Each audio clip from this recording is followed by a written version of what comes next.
$2 billion since 2001, right, Mr. Fitton? That's what the Clinton Foundation took in. Is that right? $2 billion? Numbers like that I've seen. 48 million in speeches, I think you said in your opening statements. That we did the math. You said like 200 something. That's like $250,000 for every single speech. He's pretty good. I mean, I've heard him speak, but that is amazing. And then you said in 2008, when Secretary Clinton became secretary, there was an agreement that I think in your testimony you said there were certain things she had to do. For the duration of her appointment, she would not be involved in all this money that the Clinton Foundation was taking in and all the speeches that her husband was doing, right? She wouldn't be signing off or making decisions about that. Is that right? Yeah.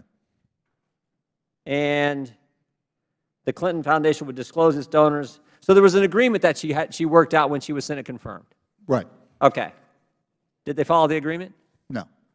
And not in my view, at least. So they had to get permission for her to be Secretary of State and continue to do all the things they did. They got permission, they got the okay, and then they didn't follow it. No, they immediately began, the foundation immediately contacted Ms. Abedin, who worked closely with Mrs. Clinton, to start getting things done for foundation supporters, as I've described. And it's not what I described, the emails. So the Secretary, she kept her part of the deal, but she just had her lawyer, her chief of staff, sign off on everything. Is that sort of how it worked? Yeah, Abedin did the heavy lifting there, yeah. Yeah. You think there's a double standard right now in America, Mr. Fitton?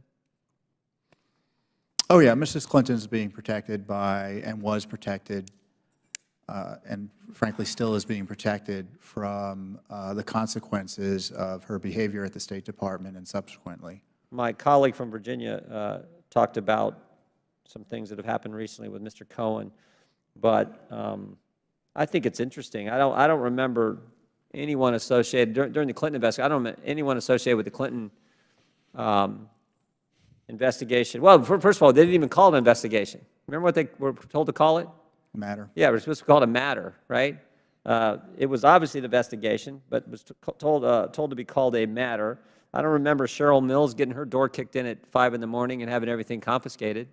I don't remember that at all. In fact, she worked out a deal ahead of time, got immunity before she even turned over any of her records or communications. Is that right? Yeah, I'd like to, you know, I would just love the committees or someone to investigate. We're doing it separately at Judicial Watch, but to find out whether or not, as report suggests, the Foundation investigation the FBI was conducting in 2016 was actively suppressed by the Justice Department and curtailed. You know, public reports are that FBI agents were only able to read newspaper articles as part of their investigation. They were denied subpoenas and other basic tools available to them. Yeah. And when you compare and contrast the special counsel investigation into President Trump and his associates, that's what a real investigation looks like, abuses aside. We haven't had anything comparable even during the Clinton email issue. And certainly this is tied to the Clinton email issue. Mr. Chairman, I know I'm a little over time, but if I could real quick, I didn't expect to spend as much time on Mr. Hackney denying that there was targeting at the IRS.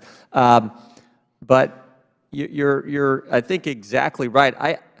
I've never seen this happen, Mr. Fitton, where the director of the FBI is fired, the deputy director is fired, the chief legal counsel is demoted, then leaves, FBI counsel Lisa Page is demoted, then leaves, and Peter Strzok, deputy head of counterintelligence at the FBI, is demoted and then fired. I've never seen that happen.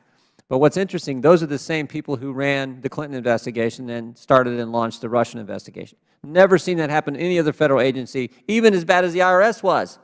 They only had a couple people, and none of them got fired. They just left. They're still getting a pension. So I've never seen anything like that.